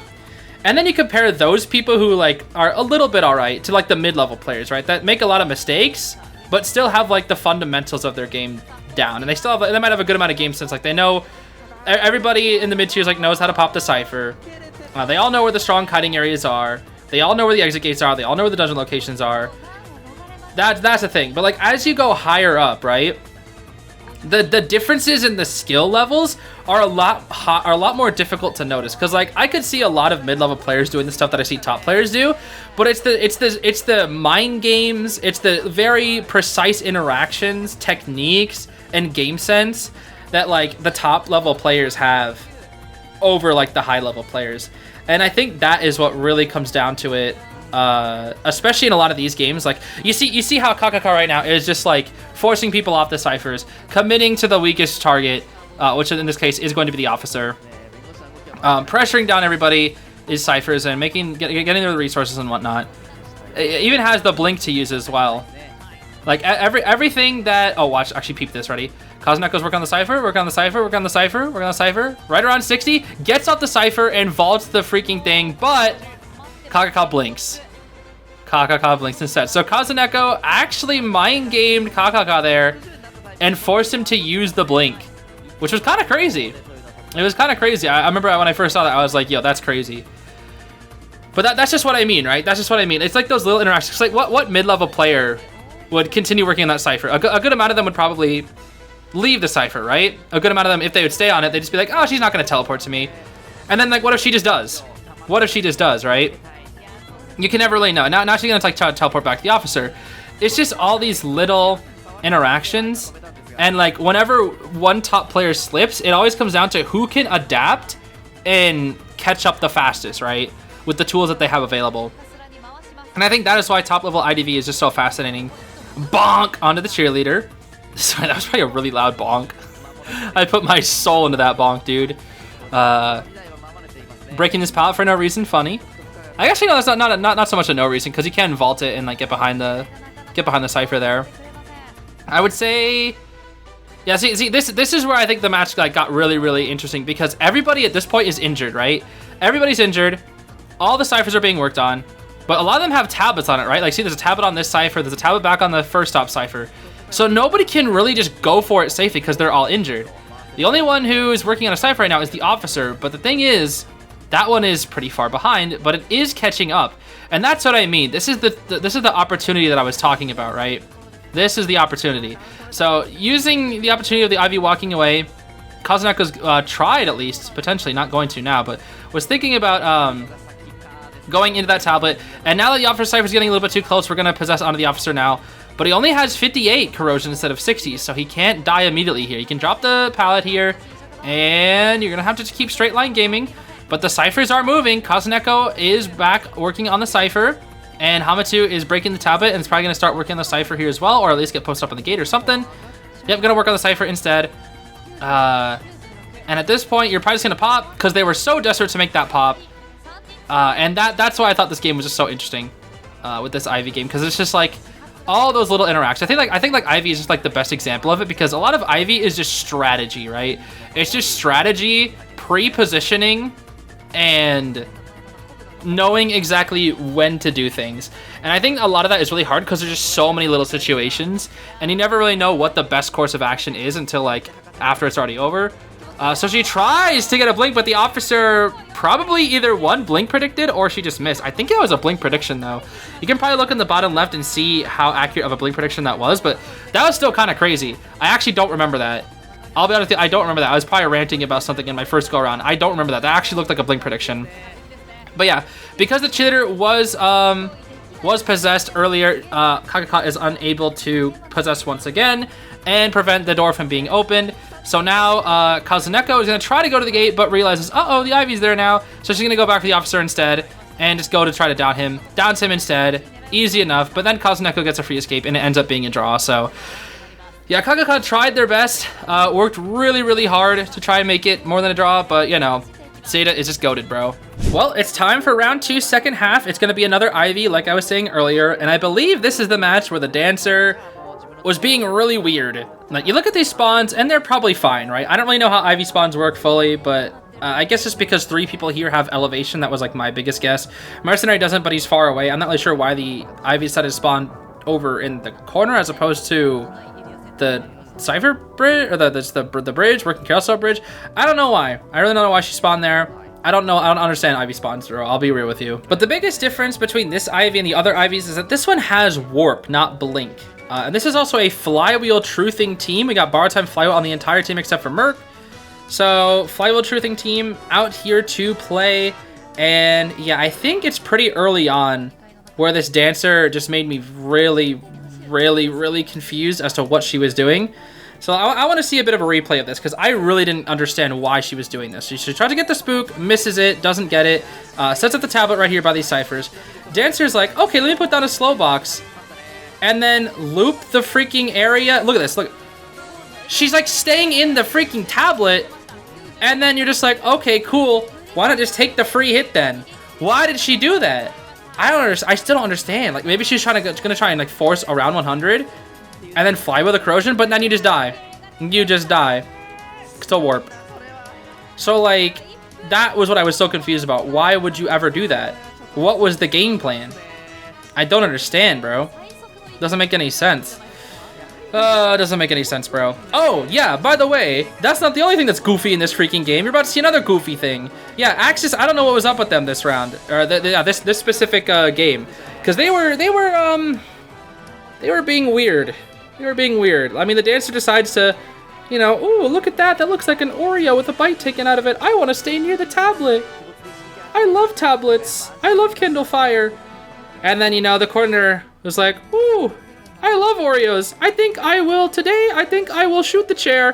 Why would you use your gun there, bro? There's no reason for you to use your gun. I don't understand, bro. Okay, so this is the thing. This is the thing. The coordinator flywheels to get out of the corrosion, I guess. Did she flywheel corrosion? I think she did, actually. That's kind of cool. But the thing is, like, why did she use her gun? I'm pretty sure, like, we've seen plenty of people come in for the rescue without guns, and they still get it. Like, maybe it's a little bit safer, but, like, at least make sure the gun is gonna like, I don't know, hit the freaking hunter? Two crucial mistakes, bro. Two crucial mistakes in this set. And the mercenary just kind of like, yeah, it's fine. He just doesn't even care. He is gonna get hit here, though, because Ivy moment, so it is gonna be a double down. The dancer tries to get some distance, tries to maybe potentially get on the coaster, but Ivy has this thing called full presence, which means you can't do anything. And she tries to fly up, but the scare isn't up anyway, so you're gonna just drop down into the tablet, which is funny. Drop down hit for no attack recovery. So yeah, lots of unfortunate situations here for Team AXIZ. Dancer is going to perish, and she is going to teleport on top of the mercenary, who is already dead, which forces somebody to come off their cipher.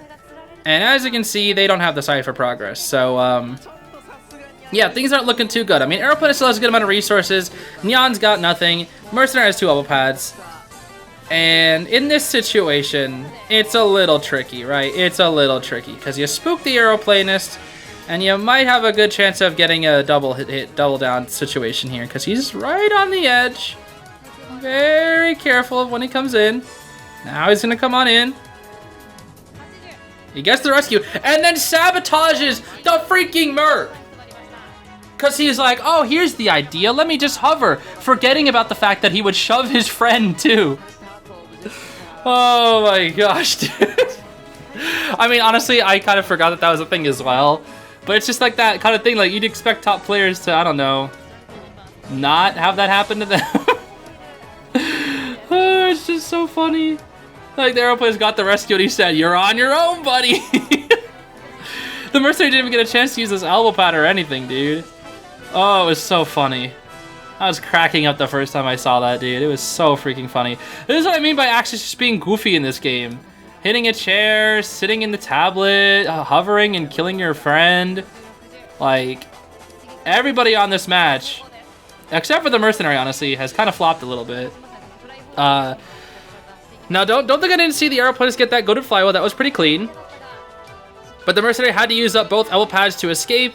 And with Impulsive, he's gonna go down. No more elbow pads. He is gonna go down. And that is a dead-on-chair mercenary, while the ciphers are still not good enough. So you can pressure down this cipher right here. Make it so that the Aeroplanist can't just freely decode it, especially since he's already at half health. The coordinator is the only healthy one here right now. So we're going to chair the mercenary, and he is going to die. So at this point, Team Zeta is in a really, really good position here. So the Yithian drops on down, gets a beautiful warp, by the way. Here's the Aeroplanist drop down, goes for a beautiful warp, and instantly gets him down. And then at this point, we're gonna play the slug out game, right? Because like the coordinator is the only one remaining. And that's it. Once you're in a position like this, as an Ivy, you can't lose. In my opinion, if you are ever in this position as Ivy, you cannot lose. Also, the coordinator freaking flywheeled something. I don't know why she flywheeled. It's kind of a bot move, but yeah. Whenever there are 2 people left on the field against an Ivy, that you can't win. You just can't. Because you have Yith on one person, main body on the other, and then basically it's like 2 people are constantly kiting. And you'll never be able to finish decoding. You need 3 people to beat an Ivy. You cannot beat an Ivy with 2 people. I think I've seen Ivy maybe successfully once ever. Or I guess I'd say survivors. One time ever make it out with 2 people. And I think it's because they had like a cipher really close to being primed or something. I forget what the situation was, but all I remember is that it was a really, really close game.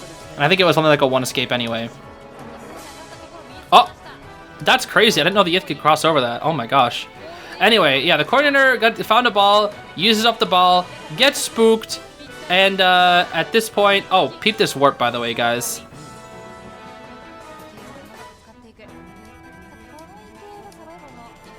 I love it when we use warp as a blink. I love it. I love using warp as blink. It is such a good strategy for warp. It definitely works all the time. Oh boy, dude. Yeah, so at this point, we know it's a 4K. The Aeroplanist has no self-heal. The coordinator is gonna die. And I think this like actually bleed out game goes on for like a couple more minutes. But yep, the coordinator goes down. So we'll just skip to when things happen. Yep, so we see a little bit later that coordinator did get up using her self-heal, but she is going to go down here. Almost bought enough time to get the dungeon. You know, she was 1 minute away. Otto was 1 minute away from bleeding out, but unfortunately could not make it. And that is going to be the 4K for Zeta. And if you thought we were done with Ivy, nope, we are not done with Ivy because it's Hospital and they're banning Hermit instead of Ivy. I would much rather want to see Hermit in this case because I want Hunter variety.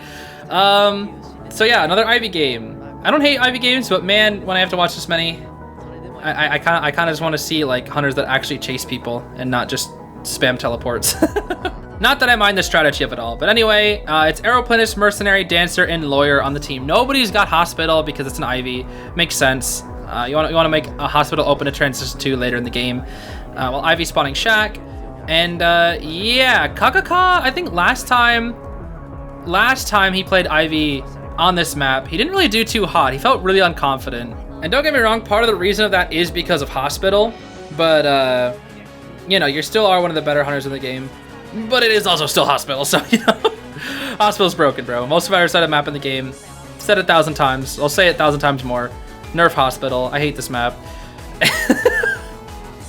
Anyways, so something that's interesting about this team comp specifically is, or I guess I shouldn't say team comp, but rather the builds, is 2 characters with full kite build, Lawyer and Dancer.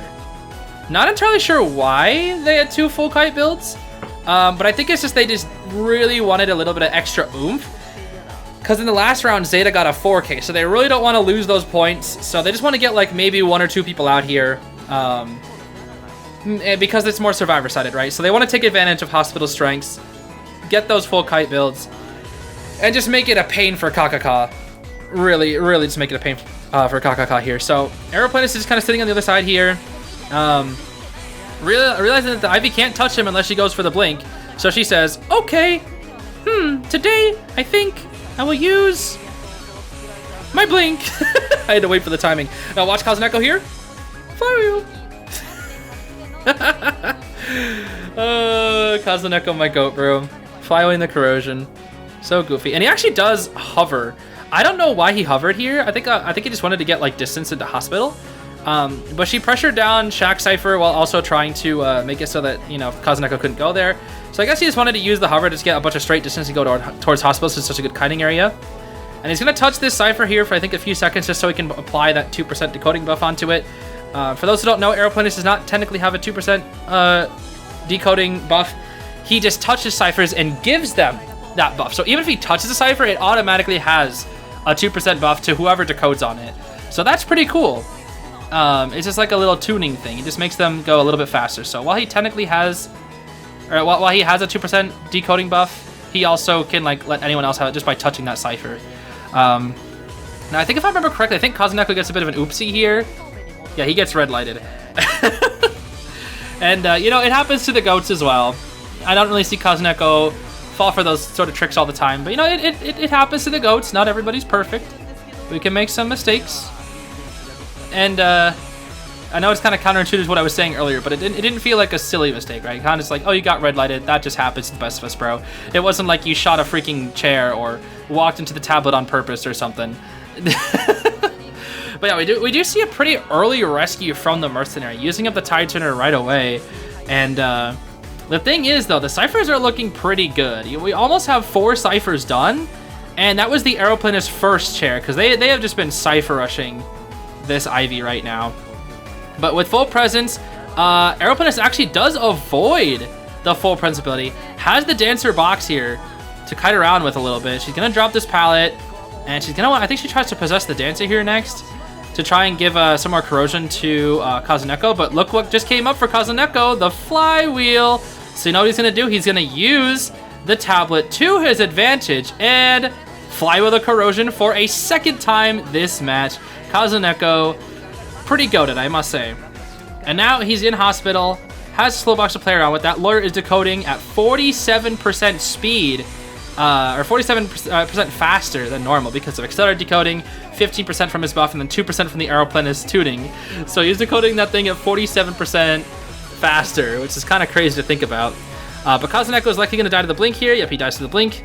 So he's been blinked twice. So Kazuneko kind of goated right now, forcing out these blinks.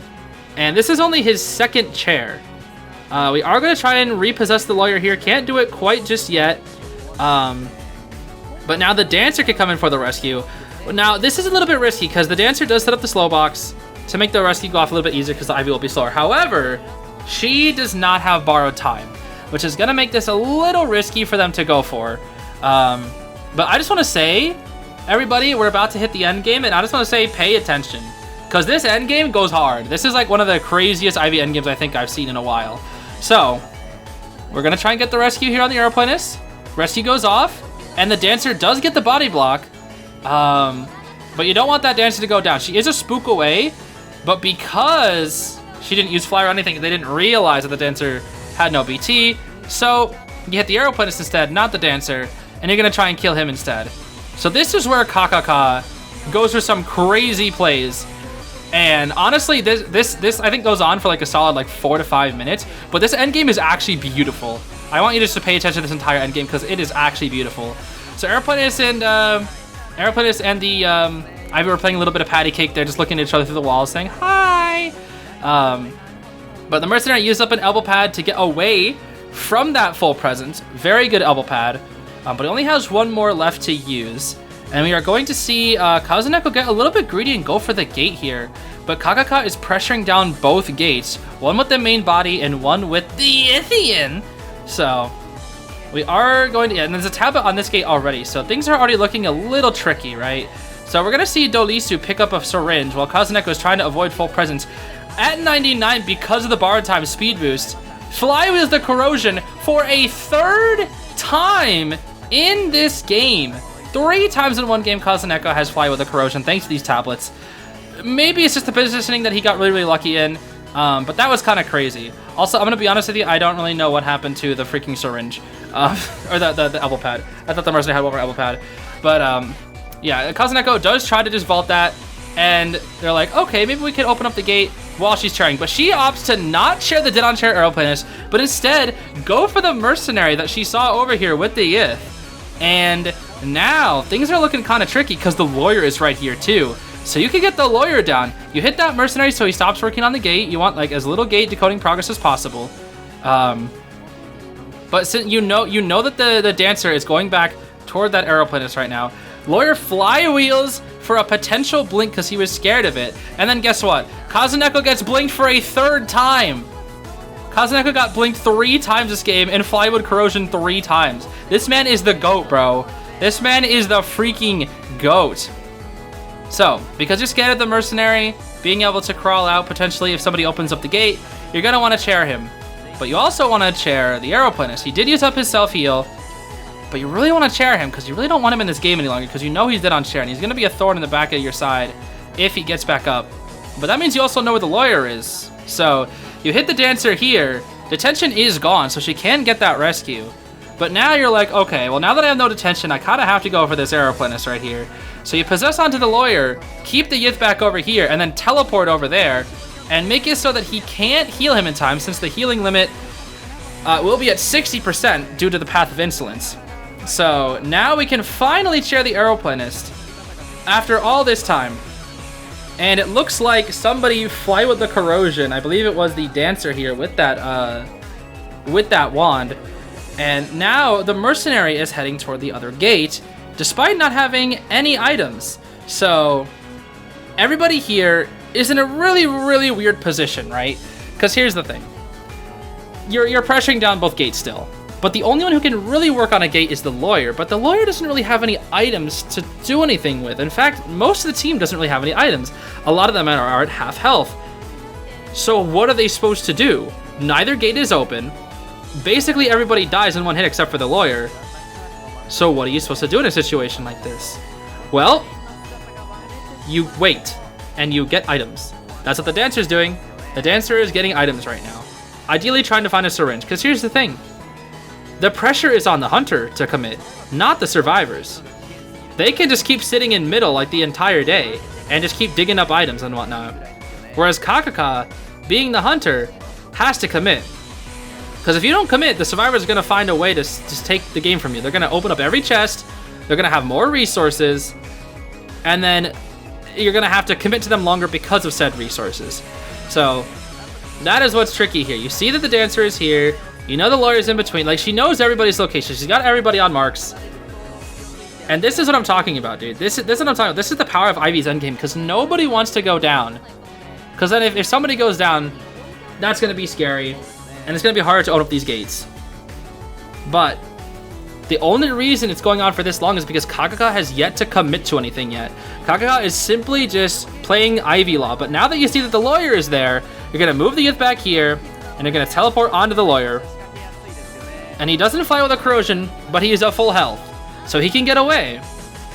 But now you're in the position of, uh-oh, I literally have to commit to get somebody down here, right? Because it's gonna, even though everybody's at half health and you're in a good position, you still have to commit to somebody, and you have to chair them, which is going to take time, because you're going to have to pick them up, put them in the chair, and then you can teleport later.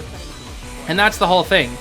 You have to commit to somebody, but it requires like animations and whatnot. It's going to take time for this. So we're going to try and blink the mercenary here. We know he's back there. Looking, blinking, hitting the mercenary at this point. And then when they see the mercenary go down, they start rushing the gates, right? Which I thought was interesting. I guess that's what the strategy they were waiting for. They start going to the gates and rushing them, because they know that she's gonna have to commit to putting mercenary in a chair. Because if she doesn't, she's not gonna get anywhere, right? Because eventually they're just gonna keep healing and healing and healing. She has to commit to something, right? So she shoves the mercenary in the chair, but the dancer's over there, but the lawyer's here. So what do? He got healed up by a syringe. So you want to stop the dancer, but you can't get her down because you don't have that full presence, or at least you weren't able to get it. So then you're like, okay, well, let me just cut my losses. I have to let the dancer go because I can't let the mercenary and the lawyer. There's two people over here. There's one person over here. Let me focus my efforts on two people instead of one. But you forget that one of these characters is a mercenary, and the other one is a full health. So if you hit the lawyer here, which by the way, I can't believe that doesn't hit. You hit the lawyer here, he gets out. You hit the mercenary here, he gets out. You can't hit the dancer because she's too far. So in a situation like this, it's a 3 escape. And that's what's crazy. That is what is insane, dude. I was watching this and I was like, I have no idea how they 3 escaped that. I mean, don't get me wrong, Hostels broke. I still don't know how they did that. Like, what I was telling you, just inferences that entire time. I don't even know if that was the real reason behind what was going on in that match. All I know is that I saw that match and I was like, how? How did they do that? Even on the second viewing, I still don't know how. That's what's crazy. Here we go. It is now time for the final match. We got Explorer, Mercenary, Prospector, and Antiquarian. Pretty cool team, I must say. Prospector, Anti, fun harassers to watch, I must say. But Anne can definitely deal with them since she has cats. And something that's interesting about the spawns is that the Explorer is not spawning Hospital. I guess you don't really need to. It's weird because like Explorer, I guess, doesn't really have to because he can just hide. But the weakest kiter usually wants Hospital. But in this case, you're putting your best kiter in Hospital, which is kind of funny because like you don't chase a mercenary. Prospector counters Anne. Anti is good, but doesn't necessarily counter Anne. So you put her in Hospital and your Explorer can just hide. And AXIZ here is playing super risky because they have triple tide, which means they won't be able to kite for very long. But the triple tide is because I think they need a 4 escape to win. Because ZETA got a 3 escape, which is tough. And they are basically really, really far ahead. So I think the only way for Team AXIZ to win this is by getting a 4 escape, which is really, really hard. Which is why they have this double harassment and tide builds, because, I mean, you kind of have to. But that's also why the AN has this build, detention, confined space, and excitement, because you can kind of just go for it. All you need is a single kill. Now, we're going to see, yeah, no flywheel, sorry. Knee jerk on the prospector, that's it. No flywheels at all. Not that it really matters, knee jerk is more consistent against AN. But, you know, it could be helpful. Also, watch this. His magnet is sealed, but take a look at this. Magnet into, boom, into, no cats for you, bro. That was clean. I remember when I first saw this on, I was like, yo, that was clean. That was clean. Gets a big cat jump, explodes the cats. Excitement is ready, and a magnet is ready too. But the ciphers are moving. One of the ciphers hasn't been touched, but that's because there's an explorer. So about 50% on every single cipher. And because he got the freaking cipher speed boost at the perfect time, that was also crazy lucky, by the way. I can't believe that. That was stupid. He got so lucky in 2 situations. He got the magnets, or he got the cipher speed boost at the perfect time to avoid the hit, which is like, that happens a lot more often than you'd think with Prospector. Bros just feels faster than every other survivor, even though he walks the same base speed. He just feels faster. And then he threw out the magnet at the perfect time and didn't accidentally cancel attack recovery, because Anne's attack is like relatively slow, and she just doesn't make that attack. Yep, she doesn't make that hit. So because she didn't have a jump, the Prospector was able to avoid it one more time, which I think is just kind of crazy. It's just kind of crazy to think about, dude, because like Prospector, despite being the same speed, there's the excitement, by the way, despite being the same speed as like every other survivor except for Wildling, he feels faster. He just does. Like, I don't know if that's just me, but like when I play Mechanic, I feel slow as beans. When I play Psychologist, slow as beans. The second I play Prospector, I feel so freaking fast, bro. It's probably just because I have like better resources to kite with, but like even my base walking speed just feels faster, even though it isn't. And I think that's the case with Hunters too. Like when I play Hunters like Feaster and Violinist, they really aren't that slow, right? Their speeds aren't that much slower compared to something like Clerk and Anne, who do have the fastest walking speeds. But they're still slow enough, and they don't have any speed boost to make it just feel agonizingly slow. Also, pretty good situation for the Anne here to get a double down onto the anti. However, the Prospector has so much distance right now that the Anne's like, you know what? Not worth. I only need a 1K. Let's just commit to the anti now, because it's just like, this guy is so far. But peep this though. This is the power of game sense right here. So Atto was trying to transition away. You had a good idea of where he was going, but you know there's no ciphers where he's going, right? So like, okay, somebody's on that cipher, explore. Somebody was on that cipher. So if I'm Atto, I transition this way, and I need to go start going to somebody else's cipher, right? But now you know. And that's what's crazy. This is the kind of game sense that I don't have, right?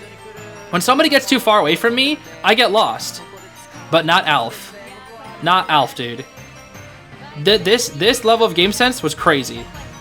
Absolutely insane. Now, he tried to use the magnet there. Didn't really work out for him too well. But not a big deal. But that I remember I saw that, I was like, dang, how do you freaking know, dude? Like, they just made like a good guess. Because like the Prospector was transitioning toward an area where there were no ciphers. And you want to at least make him do something. So the nearest cipher that he could do, that somebody was already working on, was Shack. So of course he would be coming from the hospital area to the Shack. Mercenary does actually get his elbow pad interrupted, and Anne can go cat moment, big jump, and not get the Mercenary, but instead focus on the Antiquarian, I guess, instead. But at this point, they're going to try and keep the Prospector alive, because they want a 4-person endgame. Well, because they need a 4-person escape. So, they're going to be able to pop the cipher here. But instead, they decide, hey, let me just pick up the Antiquarian, because again, it doesn't matter who you're killing, as long as you kill one. Because at the moment, 2 survivors are now dead on chair, and all you need is a 1K. So you're fine with either one. You don't need to commit to one. You're fine with any of them. So you hit the mercenary here. And then what's really funny about this is that because you only need one, why not just keep chairing? She just keeps chairing over and over again. It's like, yeah, I only need one kill. Let's just keep forcing people back in. And this is the situation, right? Because you're going to force the Explorer off the Cypher so nobody's on the Prime Cypher. And now you're like, okay, well, since somebody has to go for the rescue, since they need the 4 escape, I can now freely go for the Antiquarian.